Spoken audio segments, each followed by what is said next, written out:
On the growing luminous. On the mystic path, we create our own light. And at first we struggle blind and baffled, seeing nothing, hearing nothing, unable to think, unable to imagine. We seem deserted by dream, vision, or inspiration, and our meditations barren altogether. But let us persist through weeks or months, and sooner or later that stupor disappears. Our faculties readjust themselves and do the work we will them to do. Never did they do their work so well. The dark caverns of the brain begin to grow luminous. We are creating our own light. George William Russell. Thank you so much. And we are creating our own light for this year's theme of Light on the Path, which we took up as a weekly theme for the beginning of our year last week. This week, we are taking up the theme of human perfectibility. And to me, it has something to do with concentrating on the light as opposed to concentrate, and it's the light of our own potential versus concentrating on anything else, our weaknesses, our inabilities, our failures, any kind of those negative things. Concentrating on our light that we can shine upon our path has something to do with this week's theme of human perfectibility. I'd like to introduce our presenter for this week. Her name is Carolyn Dorrance. She is the, I think I would call her President Emeritus of the Institute of World Culture, which is a wonderful institution of lifelong learning in Santa Barbara, California, of which she was one of the founding members in 1976. So she really has a breadth and depth of exposure to so many of the world's cultures. And she has brought some of that exposure herself.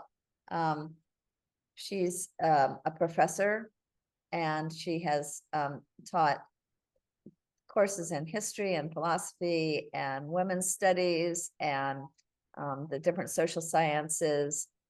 She's quite a student of history and politics, and world history. World history. There you go. And so she's going to speak to us today from the Renaissance tradition, with a focus on Leonardo da Vinci, who was somebody that seems to have been constantly engaged in this self-uplift of human perfectibility. So, Carolyn, on to you. Okay. Well, if you look up in the dictionary about what perfectibility is, it's associated with, in the same paragraph, perfect, perfection, perfectionism, as well as perfectibility. So, and the definitions aren't too clear. I think there's room for somebody to come along and revise them a bit. The word excellence is perhaps one way to describe perfection. Thoroughly skilled. There is, though, very much an emphasis on completion. And so when we think of perfect, we think of, well, something's been completed, even though we might not be able to say what's been completely perfected. There's also some notion of being exact and precise about how we understand something. So it's a bit foggy, but I hope to give you some illustration, particularly of perfectibility, in my comments about Leonardo da Vinci, and he was part of the High Renaissance in Florence and Milano in Italy in the 15th century. So and he was an amazing fellow. There's no doubt about that. So he was born in 1452, and lived 67 years to 1519. Um, his parents were not married at the time that he was born, so he was labeled illegitimate. But he did have, his father was right in there quite a bit. His mother was from a peasant background. His father, is what you would say is middle class. Um, the one definite disadvantage of being illegitimate in the Florence area was that you could not enter a university. But everything else in that town that was so, or city, it was so active, you could, you were accepted. And he was a very companionable, social man. So he was accepted everywhere. People liked him. He seemed to have a sense of humor and amaze people with what he learned and what he created.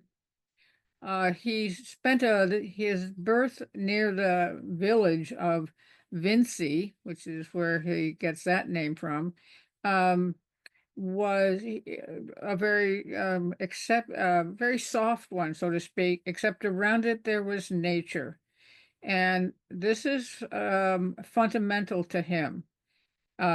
He did not accept um, some of the more religious or ideas and assumptions. He certainly did not want to simply live by tradition. He came to the conclusion pretty early that the fundamental perfect uh, entity was nature, all of nature. Nature had harmony. And why was that? Because nature was created by God. And God doesn't make mistakes. However, so God created a perfect universe, but that was not supposed to create a kind of intellectual slavery. No, because man can make a second nature. He can learn from nature and present things in a new way. Um, One of the things he did as a painter, and we'll get to more of that later, is that he painted women in a different way. He had lots of portraits of women, but the tradition was that a woman was always looking straight ahead and looking very very accepting and all, but he always insisted that his models turned their head one way or another, and that way they would reveal more of their mental life and their natural feelings. And so that was a revolution, actually, to give women a more active engagement in whatever art or sculpture was being done by him. He so and then every architecture he was multidisciplinary, you might say. If you wanted to have one characteristic of his path to perfectibility, it was the desire to learn. He was a lifelong learner, and he expanded his interests into a number of subjects. He was very active in learning mathematics, music, architecture, metalworking, subjects like geology, physics, anatomy, and of course in art, cartography, paleography. So it's just a vast array of subjects. And that might be something that perfectibility is about. It is a process, and as a process, there's movement from one thing to another, constant movement, which he saw in nature. His first kind of thinking about nature and perfectibility was watching flowers bloom, and he could see how each stem of a flower would blow itself or would bend itself in a distinct individualistic way. Who would ever think of doing that? And he also could see the diversity of colors. And so he came to see in nature um, a great deal of color blossoming and many different ways to study it, as already mentioned. And he wanted to learn all about these subject areas. And he also was a reader. We hear about him as a painter, but he was a reader of the classics of Greek and Rome, and he had some criticisms of their values or ideas. He wanted to push on to gaining knowledge in the broadest possible way. And one of his ideas was we have a divine duty to gain knowledge of this vast panorama of nature. That's kind of that's not doesn't sound like a modern scientist, but a divine duty to learn and to develop knowledge and then to work with that knowledge. And so you would certainly think that part of perfectibility is creativity, but his creativity was not, we think of like a creative painter or sculptor. They're all alone in their studio, and they're just doing something that they are thinking of all by themselves. And that's not Leonardo. And you would probably find out that that's not most artists and people having a sense of the perfectible. And he didn't think it was just simply being good and making moral life choices, something like that. No, he had a very comprehensive uh, panorama of what could be learned and how it could be used. And he had the capacity to build machines to help him expand his various creations. He also lived with a sense of being part of the human community.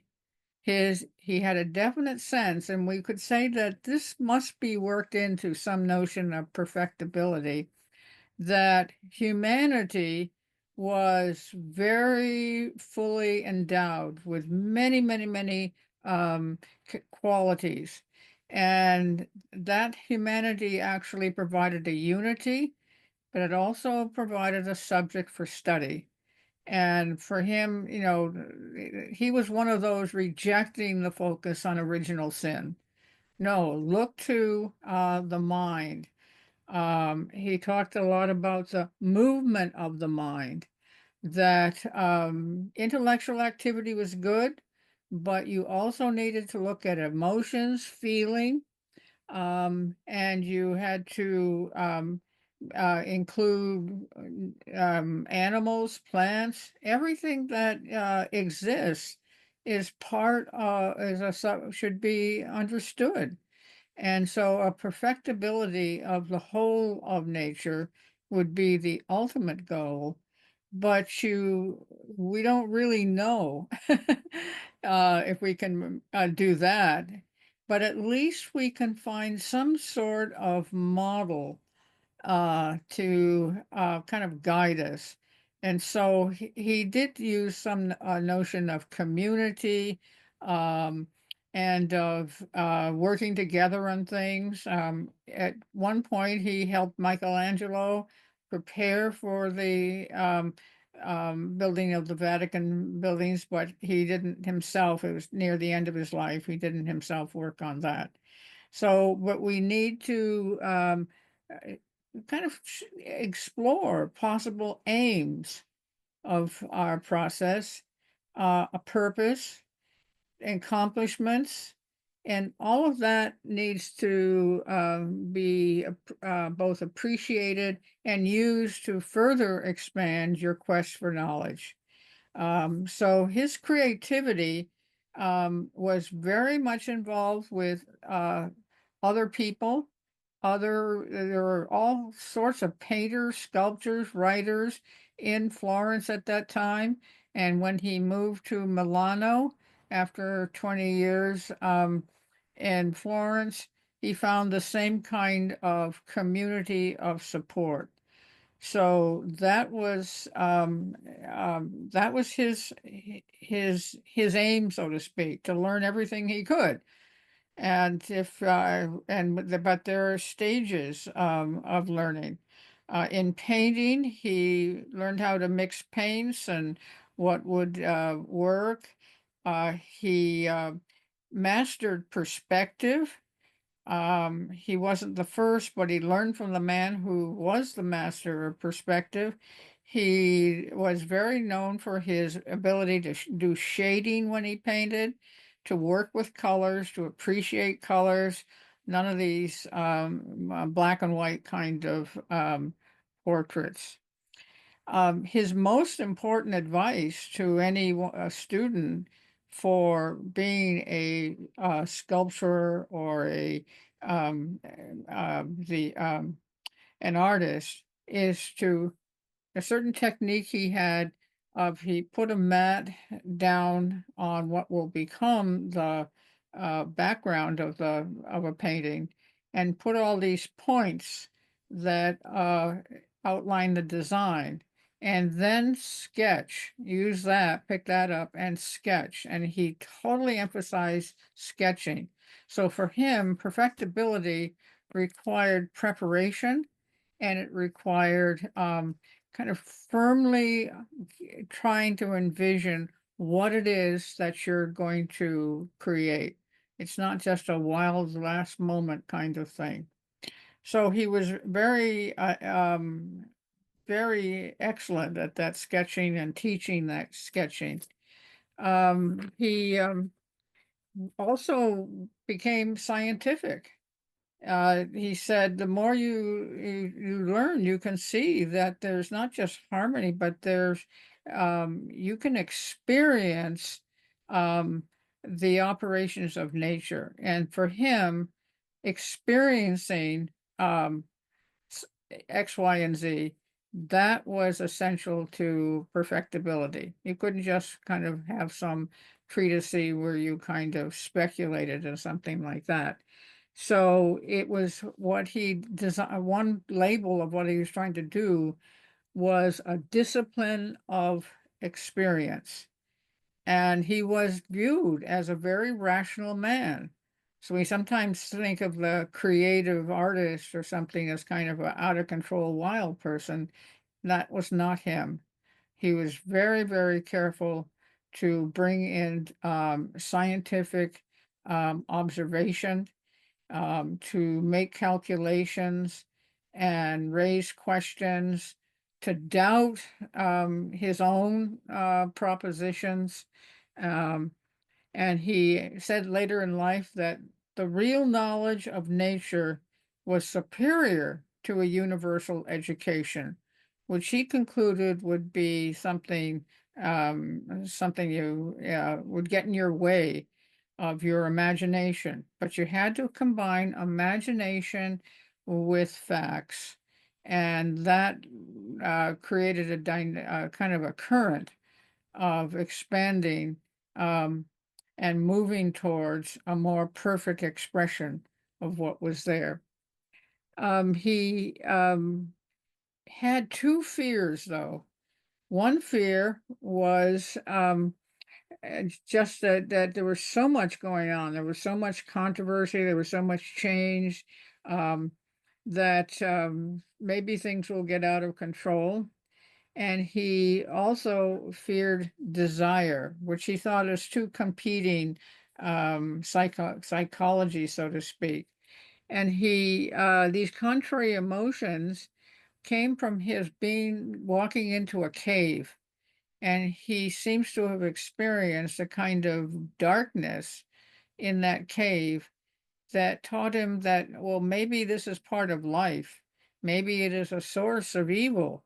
And that's all the more reason why we have to work for what we think is good and good for humanity.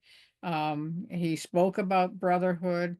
He used a variety of people to help him in his projects, and he, as already noted, um, he wanted to give support to women. One of his most famous paintings, which he says he didn't complete, most people said he did complete it, but he didn't give it the final um, confirmation. He was supposed to paint a picture of the Madonna, and so he painted this woman who's sitting kind of comfortably, but not looking like the pure white, passive image that you got later, centuries later. So he painted her. She was kind of comfortably sitting. She had just ordinary clothes on.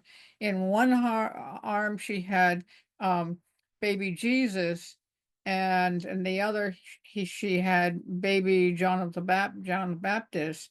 And so it was just like you might see an ordinary woman holding two babies. At her feet were the three wise men, and they were all bowed over in front of her.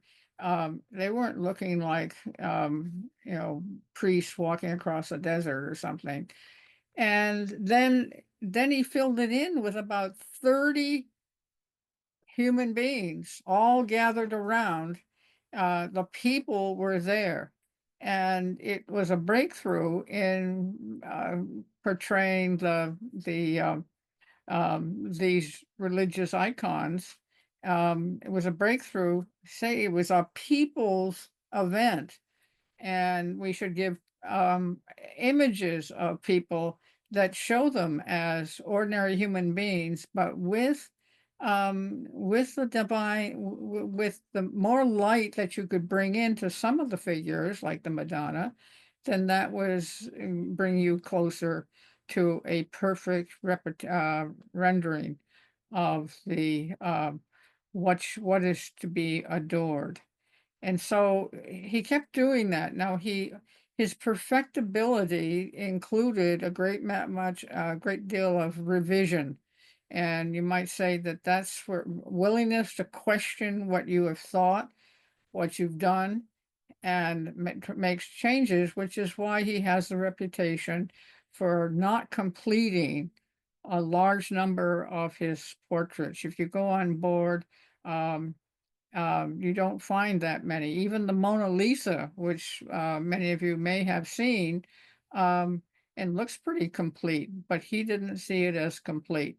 The Last Summer Supper he did, because he thrived with sponsors. Very much high the leaders. There was a lot of warfare at the time, which finally they made their peace among the Italian city-states. So that was this constant learning included constant revision, constant in order to move further towards the perfection of whatever he was aiming to do or discovering. And that's kind of the interesting question. Um, did he really know what he wanted to paint or sculpt? He participated. Some say he was the model for the sculpture of David. That's so famous. But did he really know what he wanted to aim for? Or did he have just a kind of a vague idea, or he had been influenced by one of the other painters? And then once he got into the process, he discovered more of what he wanted to um, create to represent whatever idea he had. He's also known for his notebooks, and they're now available to the public. And they've kind of not only autobiography, but there are all kinds of diagrams and speculations and use of mathematics. I haven't read them, but evidently they are a absolutely mind-blowing expression of what he was thinking about and what he thought he might invent. But his death at 67 brought that all to a close. Where the king of France, that had invited him to come live in his castle, was with him, became a good friend, and he took confession. Although most of his life was very secular oriented, he did do a kind of traditional completion religiously, and died basically of just plain being worn out, and seems a heart attack. So that's his journey in perfectibility. And it's so vast that it would be very take you a lot of time to kind of delve into all the things that he discovered. He really focused on the brain.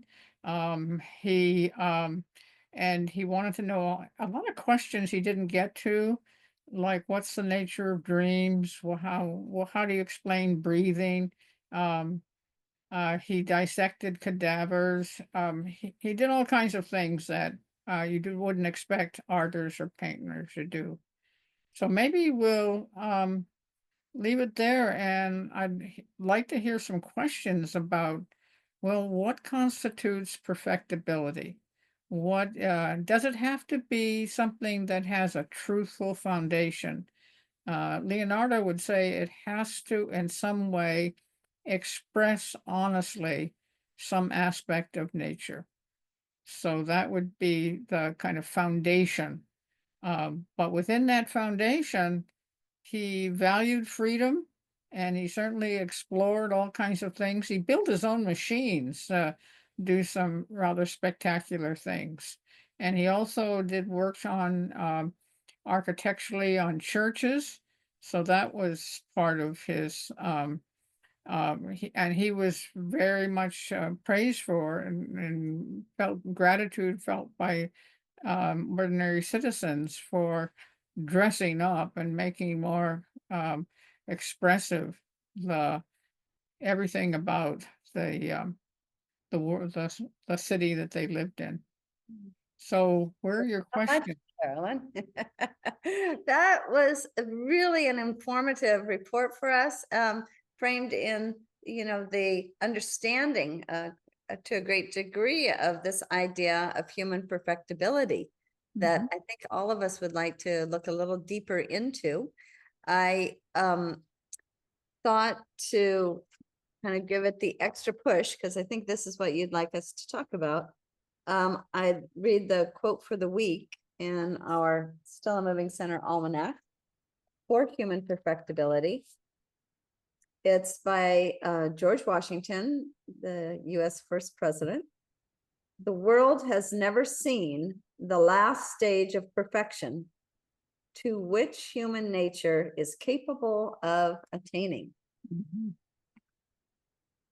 And he came after Da Vinci. Yeah. And so we A lot of still people hadn't seen did. it. Well, you really, if you look at the American experience of founding a republic on vision, and which is what Paine and Jefferson and others were doing, to kind of bring in a new vision of what constitutes a social political society. That idea, which had been put into place by William Penn in Philadelphia, but that idea that you can have a renaissance, but that you can use a vision um, to organize your society. Yeah. And so George Washington, he had a larger view, so to speak. Yeah. But what are your ideas about the aims of perfectibility? Well, getting to know human nature and human potential, that was one. But what are your own thoughts on the what would you say is most essential? You want to compete with George Washington, come up with something. I think that's setting the bar pretty high. I'll jump in. Caroline, thank you very much. That was really informative. perfectibility for myself, of the constant willingness to strive in learning, and almost the willingness to be imperfect is perfectibility, and yeah, the willingness to be imperfect. So perfectibility is being imperfect. Including you recognize your limitations, I think you're saying. But maybe you can put them on the list and at some point work on them. Yes. Diana. I've been working with perfectibility is that everything is perfect the way it is because it's that way.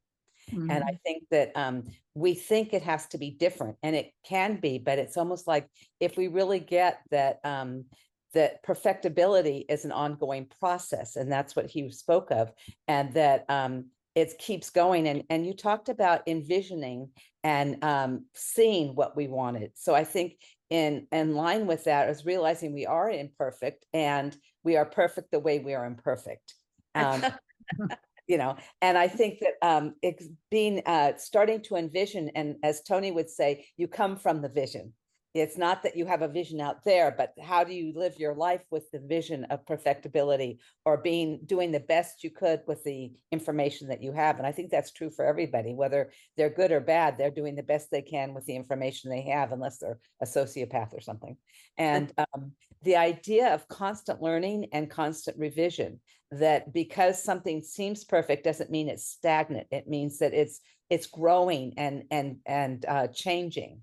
And if we can really acknowledge where it is right now in its imperfection as perfect, then we can accept what's true and move forward. If we're constantly saying, oh, it's no good, it's awful, we are creating that and we're not moving forward. And what he said, something I wrote down, that something about nature being perfect because it was made by God. Well, if I look at that for each of us, we're all in divine oneness, and we all come from that place. And so the idea to be constantly learning, constant revision, knowledge, and to be willing to take it as perfect the way it is, but constantly getting even more perfect. Yeah. Well, you can see his life came from the lowest social class with no particular, vision of his parents. But they stood by him, but, and then you think of him dying in the King of France had held his head as he slipped away through death.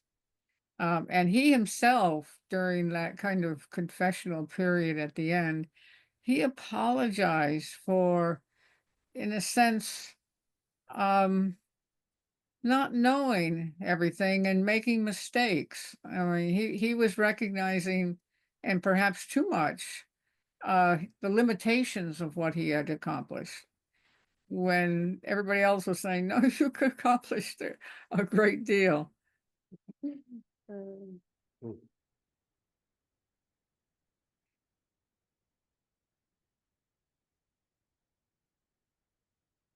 I wonder whether there's a sense of leveling, like plateaus, maybe, so that this is what I can do now. And it's not that I can't do more later, but this is the best I can do now. I've done the best I could at the moment. So maybe when he said that he had completed the Last Supper, it wasn't saying, oh, well, this is the best painting of the Last Supper that can ever be done now or into the infinite future. But, like, I've done the best that I could. I have attained as close as I could to the vision that I had in bringing that forward in this painting. Maybe my next painting, I'll do something even more, or perhaps next time I'll carve it or sculpt it. He seemed to have this, very expansive view of what was possible by a human being. And just the fact that he was a human being, that he had a mind, he was obligated in his own way of thinking and feeling He was obligated to use that to learn and to develop. He had these hands that were so skillful.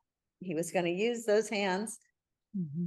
So he had this idea of his own very vast potential that he was always reaching up to, that he probably was, sad he couldn't have gone even farther by the end of his 67 years. But anyway, I do want to just ask what you think as a group of this idea of maybe this perfectibility may have something to do with leveling step by step, so to speak. Bob's got an idea about this. I can see it.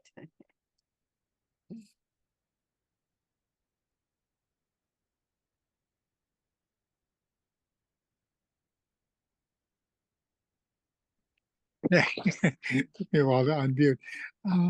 Yeah, it's interesting. I just wanted to mention one thing about George Washington.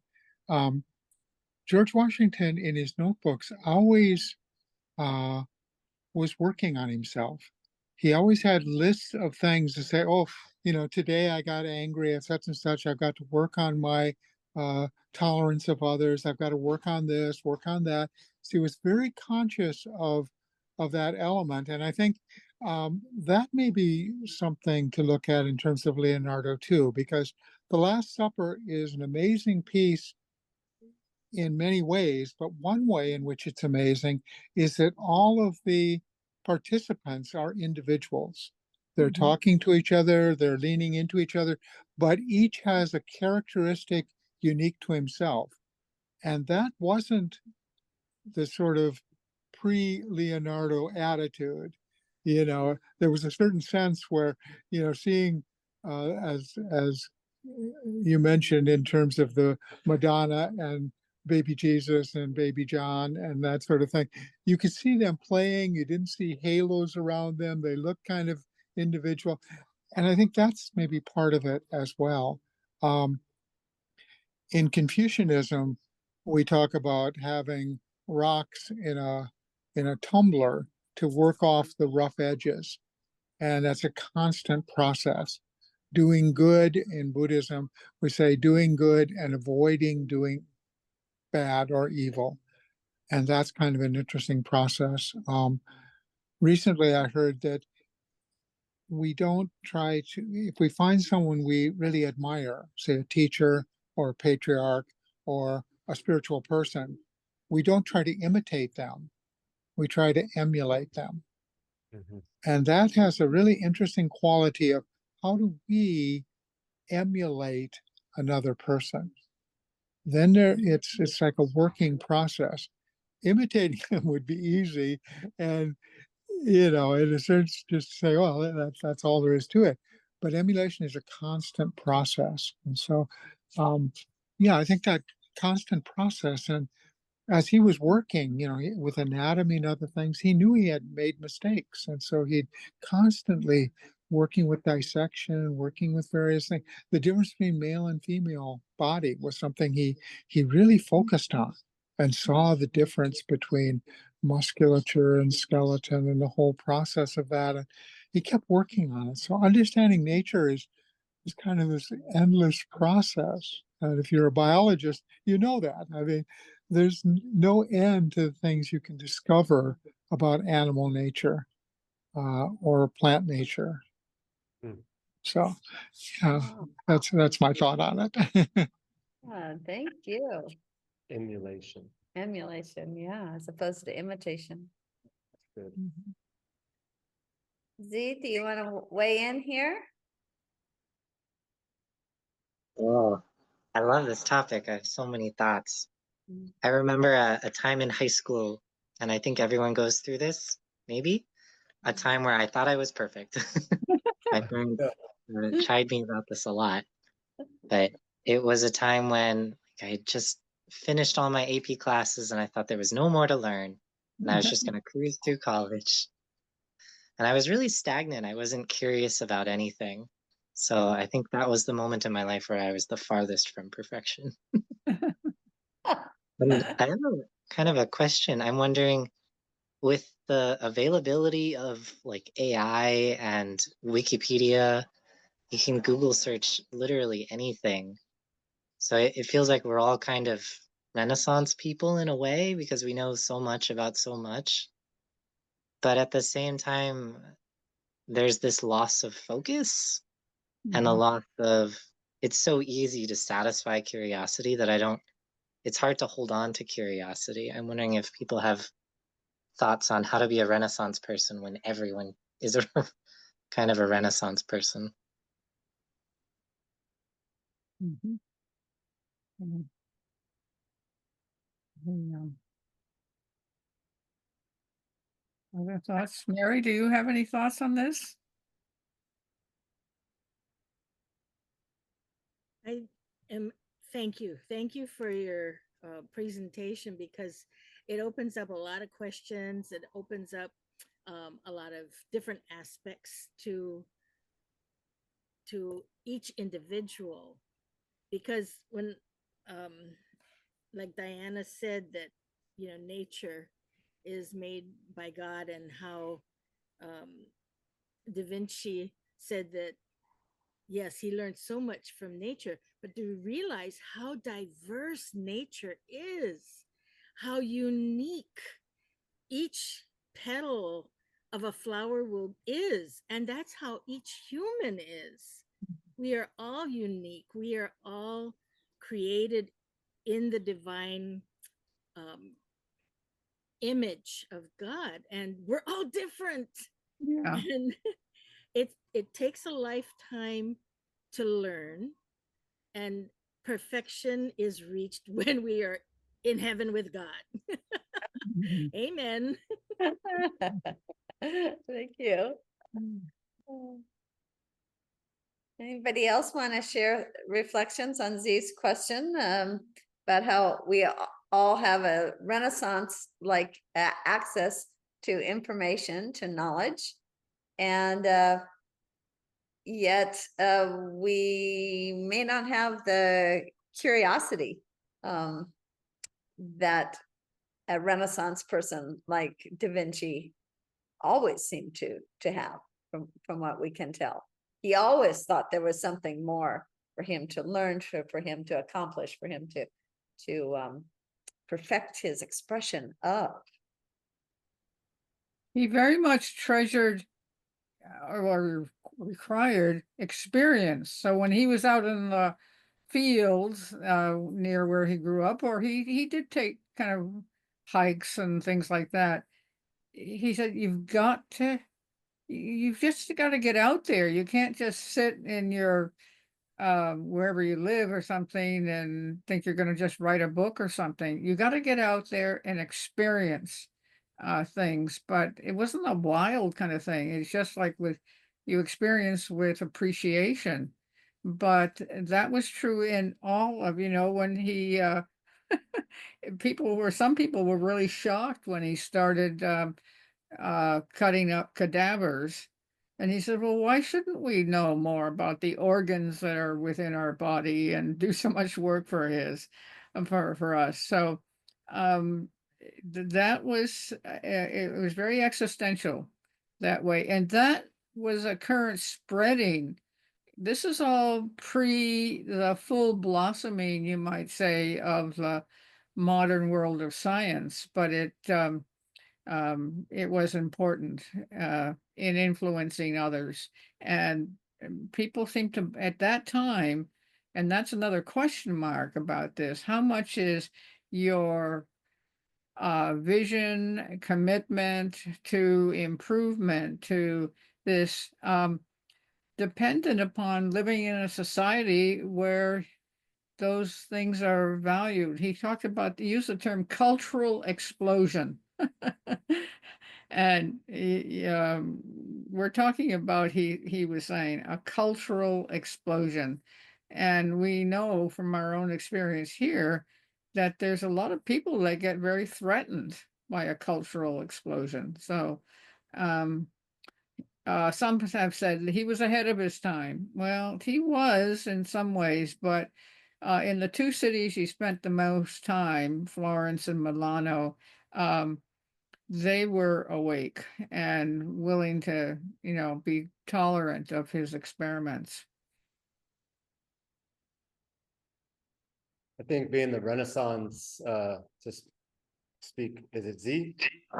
To speak to Z's question, great question, that taking in the information and not putting action to it is what I hear Caroline speaking about Da Vinci, that he was always in the action place. And when you're just taking in the information, it's just being a dreamer without keeping the vision forward with the action, you know. And that the part of me being a Renaissance is that I'm very action oriented, and that I'm a Renaissance man. That's how I'd put it. And that that I'm in action when I take in information, and I'm always looking to learn and have mentors, and take in even from AI right now is like a very useful tool for me, because it gives me the ability to take even more action than I've ever taken before as a neurodivergent man. And really I used to struggle with that before the AI and stuff came out, and now it's just giving me a freedom that I've never experienced before to take action just really freely. So I think that for me, that is the ability to take action. Yeah. One of the photos in a video that I meant to mention to you shows his drawing of the muscles, the back of a man, a fairly large man, but the muscle structure as he had discovered it. It was quite amazing. It was. And so I did mention, I want you can see many photos, drawings, quotations on a 6-hour video, which has recently been replayed a few times on PBS. If you Google Leonardo da Vinci, and you can say part 1 or part 2, you can pretty much get right into it. One of the stations I use a lot, if you have donated $60 or more, you get something called Passport, and you get and so you get that free. But and others I noticed you couldn't get in free, but I totally recommend taking time to watch that video. It's so well done, it's so colorful, and it has quotes from him and some of his explanations. So you'll have to at least take 2 days. But I was watching it all last week, and it's just I just totally you'll blossom if you if you watch that video. I'm not sure if it's the same video, but Ken Burns just finished a video for PBS, and that's his style, is to use the words of the person going through it. And so it was quite fascinating. I think it might be the same one. It was done by Ken Burns, and so and there's a few others earlier, but it was the Ken Burns one that I've watched twice now. I found it interesting when you said he was a man ahead of his times, and my first reaction was, actually, he was a man at the very cusp of his time. Yeah. Because he wasn't, the thing about Googling and Wikipedia and stuff, we can get all the answers we want. But of course, that's not what Leonardo's about. He's about the questioning and, as you say, the experience. But the questioning happens within the limitations of your time. And so it's kind of interesting to look at what he did, because a lot of his inventions were war machines, siege machines. He sold inventions that were useful for people, whatever they were doing, whether it was in war or peace or other things. And so, he was open to discovering, and then sort of letting other people take it to the next step of what to do with it. And that might be something that I found a little disturbing, is that he maybe wasn't looking at perfecting in a moral sense as much as he might have been. He was so interested in nature that, I wonder about that, because in Christianity, the angels are perfect in a perfect world, in their world, but they never ask questions. They never experience things. And even though humanity has good and evil, wars and terrorism and all this stuff, we're still the crown of creation because we have that power to choose good over evil. And that's something that I don't see as much of him, but I think it's a compliment to everything else he was doing, is also then the moral sense of it. Well, when he wanted to move to Milano, and this new prince had just conquered the city, and he wanted a job with him, he wanted support. He designed a few military weapons and then sent those off to this conqueror and said, I'm glad to come to work for you and make some of these. So it sounds kind of contemporary. Well, I want to, if nothing else, I can get a defense contract.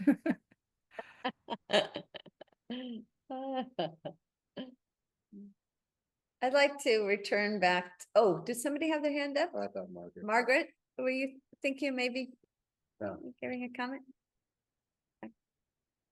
Okay, You're on mute. you are on mute. Did I unmute? Yes. Okay. Couple things. The one thing comes to mind when you mentioned part of the definition as excellence somewhere in the beginning. Yeah. And Steph Curry, great basketball player and shooter, has a tattoo inside his upper arm that says WTE, working toward excellence. And I think that's an acknowledgement that maybe we can never be perfect, at least in a physical realm. But then in my mind, perfect is a judgment, or perfection is an opinion, a judgment. There is no, like you said, it's nebulous in the dictionary. So I find like even perfectionism can, by certain definitions, can stall people. I don't finish this quilt because it's not perfect, so it never gets done. Mhm. So it can get in the way depending on a person's individual definition. So those are just sort of mixed state things that crop through my mind. But I do appreciate, being a big fan of Curry, working towards something consciously, spiritually, academically, whatever, just moving forward. I can really appreciate that. And it never ends. It never ends. That's why some people like the phrase perfectibility, and it bothers some people because it's not definite. No, well, it's a process and it will go on. And even you could argue, in the making of clothing, weaving was one of the arts that got expanded. If you suddenly find a different way to make textiles, then, well, yeah, we did have this, it was perfect, but now this is more perfect, so to speak. So be open. You're quite right that you can get stuck if you get too focused on, this was, someone, makes a curry. This is a perfect curry. Yeah, but maybe the next one will be even better. In medieval times, when they were making something, they would make it as perfect as possible. And at the end, they would make a flaw because only God is absolutely perfect. So they'd always intentionally put a flaw into what they were doing as they were trying to make it perfect, but also not, going beyond what was human. Cool.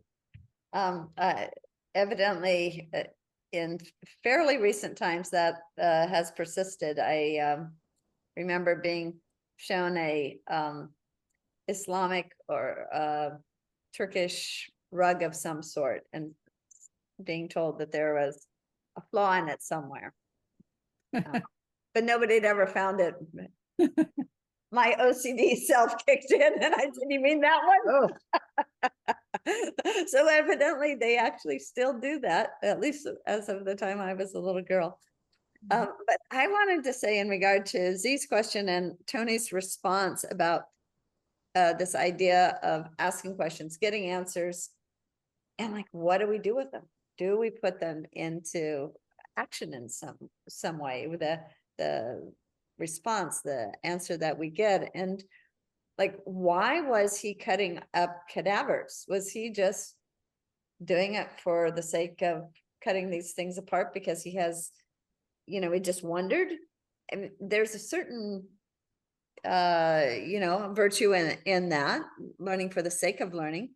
And he actually, though, took it a step farther, because the reason he was wanting to know is he was looking to always come closer to the expression of how nature works, how it operates, what it looks like. And so that schematic drawing of the man's muscles on the back would have given him a much better ability to portray. Let's say it's a man who's hefting a weight on his back that he wanted to show the man carrying, or maybe this had to do with a statue he wanted to be able to sculpt.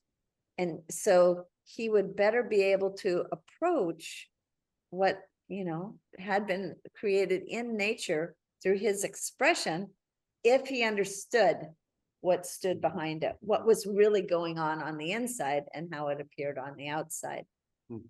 So that that questioning, I think it leads us to higher levels of understanding when we say, oh, that's so interesting. Let me see how that works. Let me see if the answer that I got works in real life. Let's see if, I ask myself a question and I think I've got a notion about the answer to it. Let me try it. And that seems to me, this idea of putting it into action is going to have the effect of always lifting us up and up. I think also, it's interesting. He was trying to see what was there. He was looking at the muscles and other things, but he was also aware of what the other people were thinking. In other words, he was saying, well, leeches, okay, is that a good idea? He was looking at the theories out there and realizing that they were wrong. They were not the way the world was. And so he was trying to do things for himself, as you say, so he could sculpt better and do other things by understanding how the body worked. But he was also looking at things that were just purely wrong and saying, we really should look into that, because your ideas coming from your own mind without looking into them can be pretty benighted. Thank you. Great point. Want to give anybody who'd like to make another point or ask a final question or some aha that you might have made over the course of our conversation today, give you the opportunity.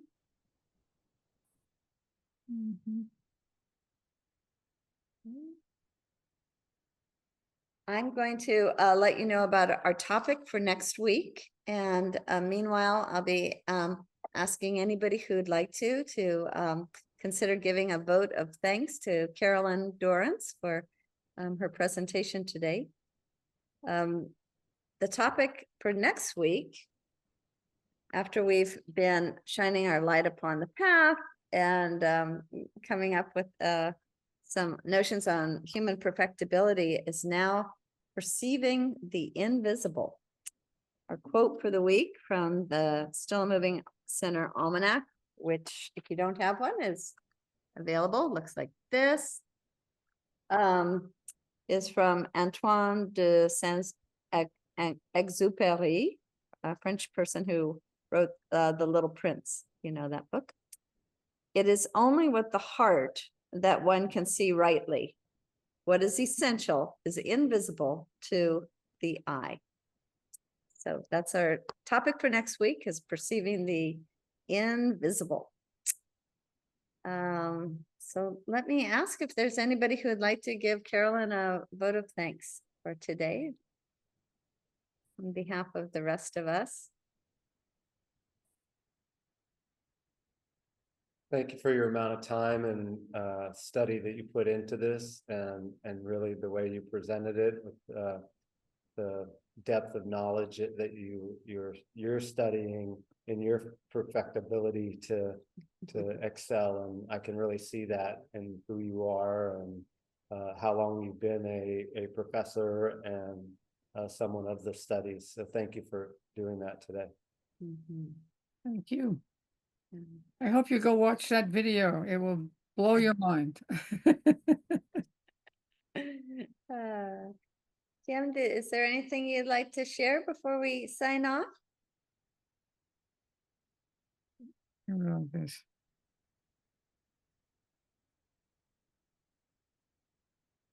A lot of newcomers. Yeah, it's so nice to see some people. Well, thank you, everyone. It was wonderful to have each of you here. We're always willing to stay on for a couple minutes if anybody wants to stay behind. If there's something that you really wanted to ask Carolyn about or some last minute thought, if you want to let me know about something that you're interested in presenting on. Not everybody has Carolyn's illustrious kind of resume. And yet many, many people have given beautiful, beautiful presentations without being professors or presidents of the Institute of World Culture. This is the page called Themes for 2025, Light on the Path. And we are currently seeking out presenters for all of these different paths. And it would be possible to take up a topic like Carolyn did and dive into it and give us a report.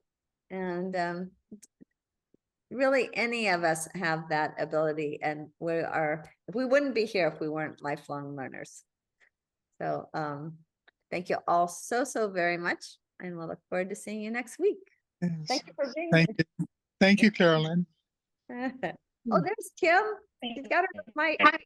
Sorry about that. I didn't know if you were calling on me or not. I'm at the honey farm, so I'm trying to get bees out of the honey room right now. So I apologize if you were calling on me. We're so glad to have you. You have to tell us about beekeeping. I don't do beekeeping. Our friends have a beautiful farm here in Puilo on the Big Island. So, but I come here and I clean up after, and it's just big. I don't know if I can see if I can show you. This is actually all the tubs, the barrels that they just filled with delicious honey from the Big Island. Wow. Amazing. Awesome. So it's really fun, except today where they just harvested. So we probably have 40 bees that really need to go outside. So that's what I'm doing. So I apologize again. You were calling me and I didn't answer. I'm watching all these bees. Go to it. Go to it. Thank you for the honey. Thank you. Aloha. Aloha. Aloha. Aloha, everybody. Good to see you, Mary. Thank you so much, Carolyn. That was Aloha. a great launch for us. There's so much wonderful, information to kind of sparkle everybody with. Well, you start studying people like that, you realize even today, there are so many fantastic human beings Right? Right. have developed talents and perspectives. And it's too bad that our public media is so grim, and the wrong people seem to get ahead and all the rest. So, but there are wonderful human beings. I discovered one this past week. So you can just kind of be on the alert and support people and give them encouragement if it seems appropriate. Absolutely. Awesome. Margaret, I don't know whether you saw Tony yesterday was at Still and Moving Center with me. This time we didn't get to have him dance Nia with us, but he has in the past. Next time. Margaret is the person who played Hanuman in our Ramayana story. for I did see you Denali. yesterday, didn't I? Yes, okay, yep, I gave her a hug. I remember now. On video, it's a little different, so, but I get it now. I remember that. Yeah, thanks for being here. Mhm. Aloha all. Aloha. Thank you. Okay. Well, bye-bye for now. See you next week. Okay, Okay, that's marvelous. aloha.